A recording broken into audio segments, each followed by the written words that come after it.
Hello everyone, welcome to Anubha study facts. आज हम बात करेंगे चाइल्ड डेवलपमेंट एंड पेडागोजी, बाल विकास का एक महत्वपूर्ण टॉपिक है गाइस, जो कि है इंटेलिजेंस। आज हम थ्योरी ऑफ इंटेलिजेंस भी करने वाले हैं। So let's get started. Intelligence term सबसे पहले किसके द्वारा दिया गया था, तो ये समझते हैं हम। इंटेलिजेंस टर्म जो दिया गया था वो सबसे पहले सर फ्रांसिस गाल्टन के द्वारा दिया गया था, और इन्हीं को फादर ऑफ यूजेनिक्स कहा जाता है। इन्हें क्या कहा जाता है? Father of Eugenix. तो याद रखिएगा गाइस, जो इंटेलिजेंस टर्म है वो फर्स्ट टाइम किसके द्वारा दिया गया, तो सर फ्रांसिस गाल्टन के द्वारा, और इनको क्या कहा जाता है? Father of Eugenix. अब हम पढ़ेंगे फर्स्ट इंटेलिजेंस टेस्ट किसके द्वारा दिया गया। तो जो फर्स्ट इंटेलिजेंस टेस्ट है, फर्स्ट इंटेलिजेंस टेस्ट है, वो दिया गया था अल्फ्रेड बिने के द्वारा। किसके द्वारा? अल्फ्रेड बिने के द्वारा। और इन्हीं के साथ इनके एक सहकर्मी थे साइमन। इनका भी नाम आप याद रख सकते हैं, अल्फ्रेड बिने और साइमन इनके सहकर्मी थे। इनके साथ मिलकर अल्फ्रेड बिने ने इंटेलिजेंस टेस्ट दिया, जो कि फर्स्ट इंटेलिजेंस टेस्ट कहलाता है। ठीक, फिर अल्फ्रेड बिने के द्वारा ही कंसेप्ट दिया गया था मेंटल एज का। मेंटल एज का जो कंसेप्ट दिया गया था वो किसके द्वारा दिया गया था? अल्फ्रेड बिने के द्वारा। ठीक गाइज, ये जो कुछ इंपॉर्टेंट फैक्ट्स आ जाते हैं यहाँ पर कि जब हम इंटेलिजेंस की बात कर रहे हैं तो ये भी कुछ फैक्ट्स आपको पता होना चाहिए। अब मेंटल एज क्या होती है वो समझ लेते हैं। मेंटल एज ये है कि आप जिस एज के अकॉर्डिंग व्यवहार दर्शा रहे हैं वो मेंटल एज कहलाती है। अभी मैं और अच्छे से इसको डिस्कस करूंगी। अब हम बात करते हैं आईक्यू टेस्ट किसके द्वारा दिया गया, इंटेलिजेंस कोशेंट किसके द्वारा दिया गया था, तो ये स्टर्न के द्वारा दिया गया था। किसके द्वारा दिया गया था? स्टर्न के द्वारा दिया गया था, और ये था MA/CA। ठीक, यहाँ पर जो MA है वो क्या है? मेंटल एज है, और जो CA है वो क्रोनोलॉजिकल एज है। ये क्या है? मेंटल एज है और ये क्रोनोलॉजिकल एज है। क्रोनोलॉजिकल एज जो होती है वो आपकी डेट ऑफ बर्थ होती है, मतलब जब हमारा जन्म होता है वो जो डेट होती है वो क्या होती है? क्रोनोलॉजिकल एज होती है। और मेंटल एज क्या होती है? जिस एज के अकॉर्डिंग हम काम कर रहे होते हैं, हमारा मस्तिष्क काम कर रहा होता है, वो मेंटल एज कहलाती है। तो स्टर्न द्वारा अगर पूछा जाए, ये बहुत इंपॉर्टेंट क्वेश्चन है कि फर्स्ट आईक्यू टर्म जो टेस्ट था या जो टर्म है वो किसके द्वारा दिया गया, तो स्टर्न के द्वारा। वो क्या था? MA/CA, mental as upon chronological age, और क्रोनोलॉजिकल डेट ऑफ बर्थ होती है। फिर बात आती है रिवाइज्ड आईक्यू फॉर्मूला, मतलब इसको रिवाइज किसके द्वारा किया गया, तो टर्मन के द्वारा। किसके द्वारा गाइस? टर्मन के द्वारा जो है वो रिवाइज्ड आईक्यू फॉर्मूला दिया गया। इसमें इन्होंने क्या करा था? Mental as upon chronological age तो वही थी, इसमें इन्होंने 100 से मल्टीप्लाई किया था। क्या था? Mental as upon chronological age into 100। ठीक, mental as upon chronological age into 100।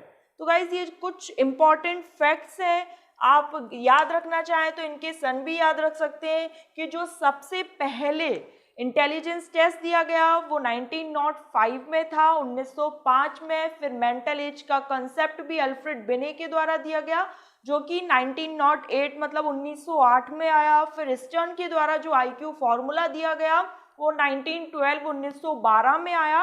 और जो टर्मन के द्वारा रिवाइज्ड आईक्यू फॉर्मूला दिया गया जिसमें इन्होंने 100 से मल्टीप्लाई किया, उसमें क्या हुआ? ये 1916 में दिया गया। तो यहाँ तक हमने एक इंटेलिजेंस का जो एक कंसेप्ट था, जो मेन इससे क्वेश्चन पूछे भी जाते हैं। अब हम बात करते हैं जो थ्योरीज दी गई थी उनके बारे में। तो थ्योरी क्या है, सबसे पहले हम बात करते हैं यूनिफैक्टर थ्योरी की।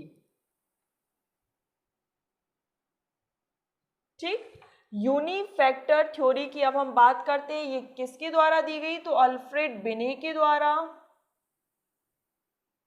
इसमें इन्होंने क्या करा था, एक ये बताया था ये जी फैक्टर होता है, व्यक्ति में क्या होता है, जी फैक्टर प्रेजेंट होता है। जी फैक्टर मतलब जनरल फैक्टर की इन्होंने बात की थी। चूंकि इन्होंने केवल एक फैक्टर की बात की थी, इस वजह से इसका नाम क्या है, यूनिफैक्टर थ्योरी, एक बुद्धि का एक कारक सिद्धांत। ठीक, अब हम पढ़ेंगे two factor theory. Two factor theory किसके द्वारा दी गई थी गाइस, स्पीयरमैन के द्वारा। जो टू फैक्टर थ्योरी थी वो किसके द्वारा दी गई थी, स्पीयरमैन के द्वारा। स्पीयरमैन ने क्या करा था, टू फैक्टर मतलब इन्होंने दो फैक्टर की बात की थी। कौन कौन से थे, एक तो जनरल फैक्टर जिसे इन्होंने जी से डिनोट किया था, और एक था स्पेसिफिक फैक्टर। लेकिन इन्होंने एक बात और कही थी कि जो जनरल फैक्टर होता है वो इंपॉर्टेंट होता है in comparison to specific factor. जी होता है जनरल फैक्टर और एस क्या होता है, स्पेसिफिक फैक्टर। ठीक है गाइस, तो यहां पर इन्होंने जो स्पीयरमैन के द्वारा टू फैक्टर थ्योरी दी गई, आपको इनका नाम पता होना चाहिए क्योंकि एग्जाम में पूछा जा सकता है कि यूनिफैक्टर थ्योरी किसके द्वारा दी गई, तो अल्फ्रेड बिने के द्वारा, और टू फैक्टर थ्योरी किसके द्वारा दी गई, तो स्पीयरमैन के द्वारा। अब जो ट्रायर्किक थ्योरी है, मतलब जो बुद्धि का त्रिकारक सिद्धांत है, वो इंपॉर्टेंट है। ठीक, तो अब हम वो समझते हैं कि वो किस तरीके से काम करती है, उसका क्या नाम है। तो वो किसके द्वारा दी गई, स्टर्नबर्ग के द्वारा। तो उसका नाम है स्टर्नबर्ग्स ट्रायर्किक थ्योरी। ठीक, स्टर्नबर्ग्स ट्रायर्किक थ्योरी। इसमें इन्होंने क्या है, तीन जो बुद्धि के जो सिद्धांत था उसमें इन्होंने तीन बातें कही या तीन एस्पेक्ट बताए। तो वो कौन कौन से थे, वो था प्रैक्टिकल, क्रिएटिव,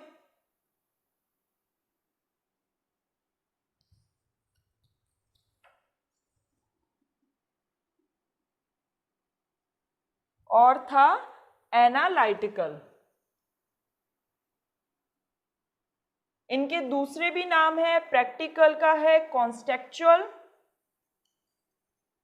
क्रिएटिव मतलब यहाँ पे बच्चा कुछ क्रिएट कर रहा है, एक्सपीरियंशियल, याद रखिएगा एक्सपेरियंशियल है ना कि एक्सपेरिमेंटल है, यहाँ पर कंफ्यूजन होता है। और एग्जामिनर जो है वो इसी पॉइंट को मेन बनाकर एग्जाम में पूछता है, क्या है ये एक्सपीरियंशियल है, एक्सपेरिमेंटल नहीं है। और एनालिटिकल है कॉम्पोनेंशियल, एनालिटिकल है कॉम्पोनेंशियल। ठीक, प्रैक्टिकल मतलब ये जो जिन व्यक्तियों में इस तरीके की इंटेलिजेंस होती है वो जुगाड़ू कहलाएंगे। कॉन्टेक्चुअल वो संदर्भ में ज्यादा बात समझने की कोशिश करते हैं, जुगाड़ू टाइप होते हैं। फिर बात आती है क्रिएटिव, यहाँ पर व्यक्ति क्रिएटिव होता है, कुछ ना कुछ नया बनाता है, अपने एक्सपीरियंस से सीखकर 10 बातों को इधर से जोड़कर और अपने मन से कुछ एक नया क्रिएट कर। एक्सपीरियंशियल मतलब एक्सपीरियंस करके आप कुछ एक नया तोड़ निकाल दें किसी चीज का, मतलब आप क्रिएटिविटी कर रहे हैं, क्रिएटिव है, एक्सपीरियंशियल है। एनालिटिकल मतलब कॉम्पोनेंशियल, पार्ट्स में डिवाइड करना। जैसे कोई बड़ा टास्क होता है तो वो टास्क कंप्लीट करना है, लेकिन वो हमें पता है कि ये हमारी कैपेसिटी से थोड़ा सा ज़्यादा है, तो हम उसको क्या करेंगे, कंपोनेंट्स में मतलब उसको छोटे छोटे पार्ट्स में डिवाइड कर देंगे। जैसे हमें एक दिन में 8 घंटे पढ़ना है तो अब हम 8 घंटे तो एकदम नहीं पढ़ सकते हैं, हो सकता है हम उसे दो घंटे मतलब ऐसे 4 पार्ट्स में डिवाइड कर दें या 1.5 घंटे करके, कुछ भी हम अपने अकॉर्डिंग कर सकते हैं, मतलब कॉम्पोनेंशियल, कॉम्पोनेंट्स में तोड़ना। प्रैक्टिकल का दूसरा नाम है कॉन्टेक्चुअल, क्रिएटिव, एक्सपीरियंशियल और एनालिटिकल कॉम्पोनेंशियल। ये बहुत ज्यादा इंपॉर्टेंट है स्टर्नबर्ग्स की ट्रायर्किक थ्योरी। इसमें इन्होंने 3 पक्ष बताए थे जो कि आपको पता होना चाहिए और ये एग्जाम के पॉइंट ऑफ व्यू से भी इंपॉर्टेंट है। तो गाइस अब हम क्या पढ़ेंगे, ग्रुप फैक्टर थ्योरी, जो कि किसके द्वारा दी गई थी, थर्स्टन के द्वारा। किसके द्वारा दी गई थी, थर्स्टन के द्वारा ग्रुप फैक्टर थ्योरी। समूह कारक थ्योरी जो दी गई थी, ग्रुप फैक्टर थ्योरी, जिसका दूसरा नाम क्या है, primary mental ability, primary mental ability, PMA, primary mental ability group factor theory किसके द्वारा दी गई, थर्स्टन के द्वारा। इसमें इन्होंने किस इंटेलिजेंस की बात की थी, तो अब हम उनको थोड़ा सा समझ लेते हैं। इन्होंने बात की थी numerical ability,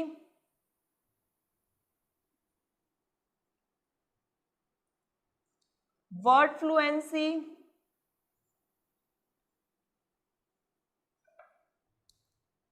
verbal comprehension,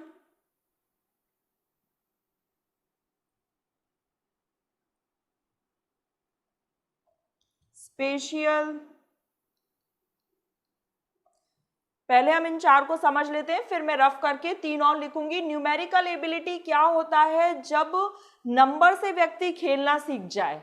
numerical ability ये मैथमेटिशियन में बहुत अच्छी रहेगी। वर्ड फ्लुएंसी, वर्ड फ्लुएंसी मतलब आपकी जो वर्ड्स पर पकड़ है, जो भाषा पर पकड़ है कितनी अच्छी है, आप कितने अच्छे वर्ड्स को बोल सकते हैं, ये वर्ड फ्लुएंसी आता है, जो कि एक टीचर है, एक एडवोकेट है या एक पॉलिटिशियन में काफ़ी अच्छी रहती है। उनको पता रहता है कि कब कौन सा वर्ड बोलना है, कौन से शब्द बोलना है। एक टीचर को पता है कि वो अपनी भाषा को इस तरीके से रखेगा बच्चों के समक्ष कि वो बच्चों के समझ में आएगी, या वो किसी भी क्वेश्चन को, किसी भी बात को इतने अच्छे से बच्चों के समक्ष रखेंगे कि वो बच्चे उस चीज़ को समझ पाएंगे। तो वर्ड फ्लुएंसी एक टीचर के अंदर बहुत अच्छी होती है, एक एडवोकेट के अंदर अच्छी होती है, एक पॉलिटिशियन के अंदर बहुत अच्छी होती है। न्यूमेरिकल एबिलिटी एक मैथमेटिशियन हो गया, उसके अंदर बहुत अच्छी होगी। वर्बल कॉम्प्रहेंशन मतलब समझना, कॉम्प्रहेंशन मतलब होता है चीज़ों को समझना, आप कितने अच्छे से चीज़ों को समझ पा रहे हैं,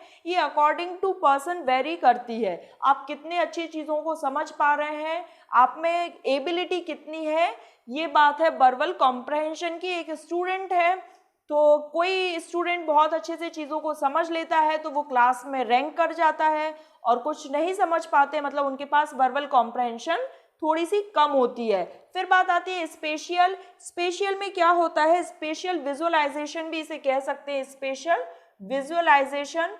इसमें क्या होता है, स्पेस देखकर स्पेस का आप माइंड में एक विजुअल कर लें कि हाँ ये इस तरीके से ये जगह है, हम इस यहाँ पर कैसे मकान बना सकते हैं। मतलब एक आर्किटेक्चर में, एक इंटीरियर डिजाइनिंग में, इंटीरियर डिजाइनर में जो इंटेलिजेंस होगी वो स्पेशियल विजुअलाइजेशन की होगी, क्योंकि वो स्पेस देखकर अपने माइंड में पूरा एक कह सकते हैं एक स्ट्रक्चर तैयार कर लेते हैं कि किस तरीके से उनको मकान बनाना है, किस तरीके से उनको इंटीरियर डिजाइन करना है।